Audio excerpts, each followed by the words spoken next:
Moving into a new house is supposed to be a fresh start, a new beginning. That's what I told myself when my wife and I bought our home last year. It wasn't a mansion or anything, but it was perfect for us. A cozy two-story house on the outskirts of town, with a big backyard and just enough space to grow our family. The moment we stepped inside for the first time, we knew it was ours. The previous owners had lived there for over 20 years, and though it needed some updates, we loved its character. Hardwood floors, a stone fireplace, an old wooden staircase with a polished banister. It had the charm of an old home but felt solid, safe. But there was one thing I didn't like. The locked room. It was on the second floor, at the end of the hall. A small, narrow door with an old-fashioned iron lock that didn't match the rest of the house. The previous owner told us it was just a storage space, that they had lost the key years ago and never bothered to open it. I didn't like that. It didn't make sense to me. Should we get a locksmith? I asked my wife, Leah, as we moved in. She shrugged. What for? It's probably just an empty closet.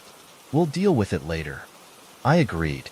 At the time, it didn't seem important. For the first few weeks, the house felt like a dream.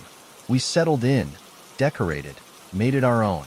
Everything was normal, until the first night we heard the noises. It was past midnight when I woke up, a faint scraping sound. At first, I thought it was just the house settling, maybe the wind against the windows. But then I heard it again.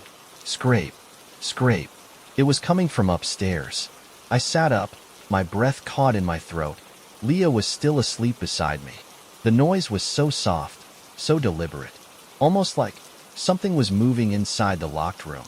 I told myself I was imagining it. That night, I didn't go check. I should have. The next morning, I examined the door again. It looked normal. No signs of it being tampered with, no scratches or scuff marks. Still locked, but something about it felt wrong. That day, I went to a hardware store and bought a crowbar.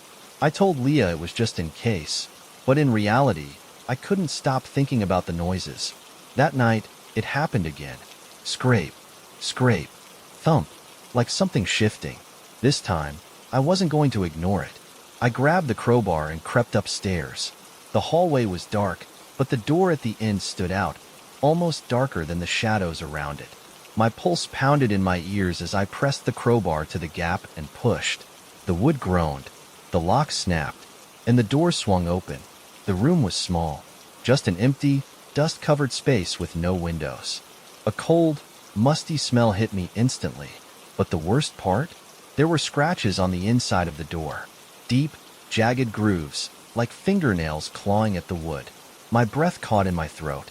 Someone had been locked in here. Or something. I turned to leave, my stomach twisting. That's when I saw it. A footprint. Not mine. Not Leah's. Fresh. In the dust. And leading out of the room. I spun around, my heart hammering. The room was empty, but I knew I wasn't alone. I slammed the door shut and ran downstairs.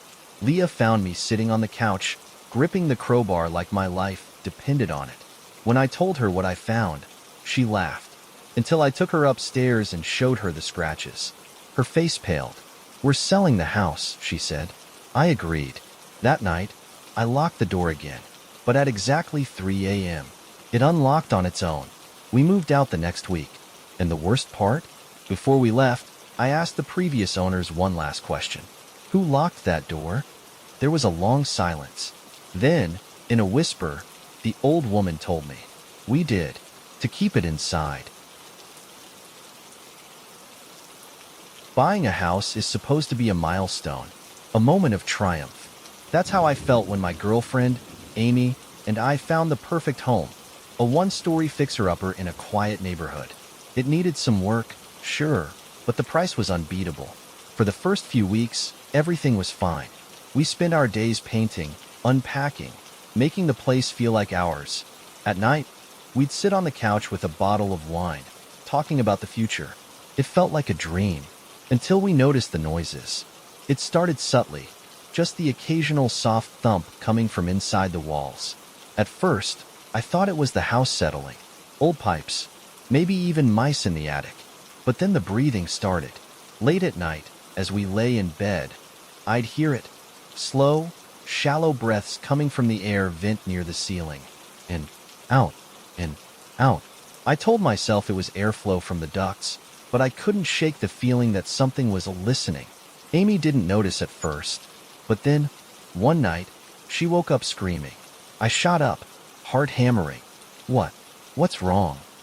She was shaking, pointing at the vent above the closet. There was a face in there. I froze. A face. I asked, my throat dry.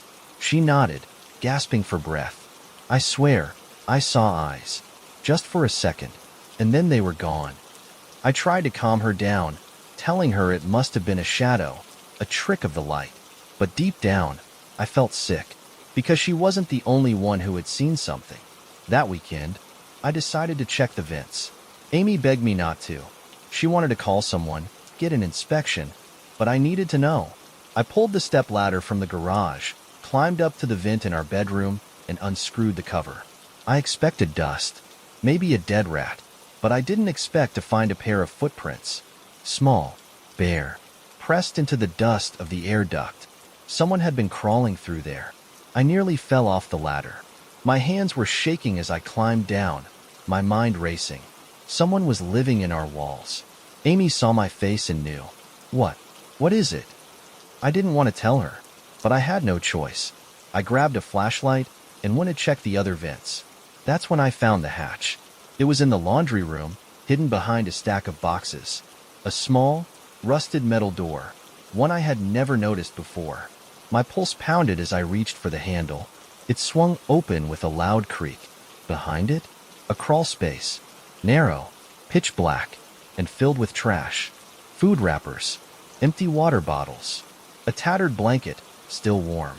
Whoever had been living here had been here recently, and they weren't alone, because on the back wall, written in faded, childlike scrawl, were the words, "I see you." I stumbled back, slamming the hatch shut. My mind was screaming at me to run. That's when Amy called out from the bedroom. "Luke."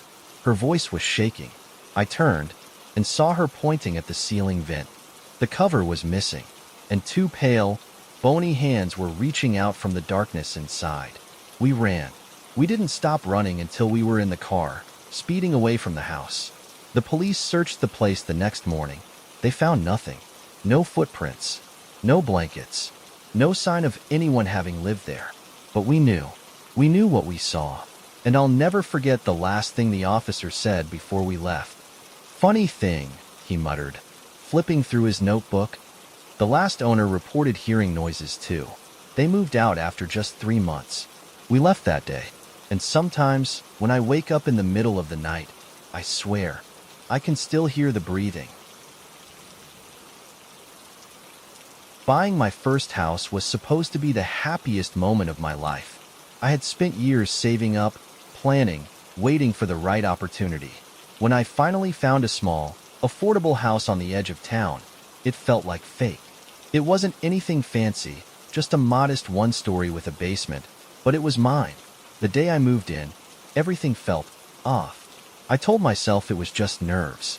The first night alone in a new place always feels strange, especially after living in apartments my whole life. But something about the house didn't sit right. It was too quiet. The air inside felt still, like no one had lived there for a long time. There was a faint, musty smell that I couldn't place. Not rot, not mold, just old. But the strangest part? The extra room. It wasn't on the listing. It wasn't in the floor plan the real estate agent had shown me. But when I was unpacking, I noticed a narrow door at the end of the hall. I swore it hadn't been there before. It was plain, no handle, just a keyhole. I tried to open it, but it was locked. That should have been the end of it. I had no reason to care about some random locked door. Probably just a closet. But something about it bothered me. That night, as I lay in bed, I swore I heard something moving behind it. A soft shuffling. I barely slept. The next morning, I searched the house top to bottom. No spare key. Nothing that explained the room. I called the real estate agent, but she swore the house only had 2 bedrooms and a basement. When I told her about the door, she hesitated. "That can't be right." "I'm looking at it right now," I said. Silence. Then, almost too quickly, she said, Just don't open it." And then she hung up. That was when I knew something was wrong. I spent the rest of the day trying to ignore it. I turned up the TV, went out for a while, did anything I could to distract myself. But that night, I woke up freezing. The air in my room was ice cold, my breath visible in the dark. My blankets had been pulled off the bed, and the door at the end of the hall was open. Not just open, wide open. The darkness inside was too deep.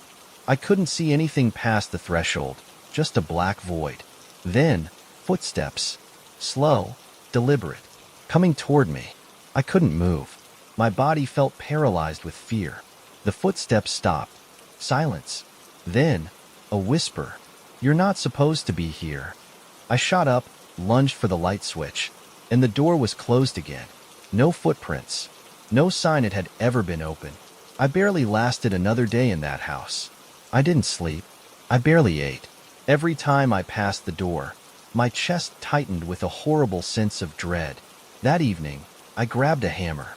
I didn't care what was inside. I just wanted it gone. I swung as hard as I could. The wood splintered. The wall behind it cracked. And then, the door vanished. Gone. Like it had never been there. Just a blank wall, seamless, as if it had never existed. I left that night. Never went back. A few months later, I got curious.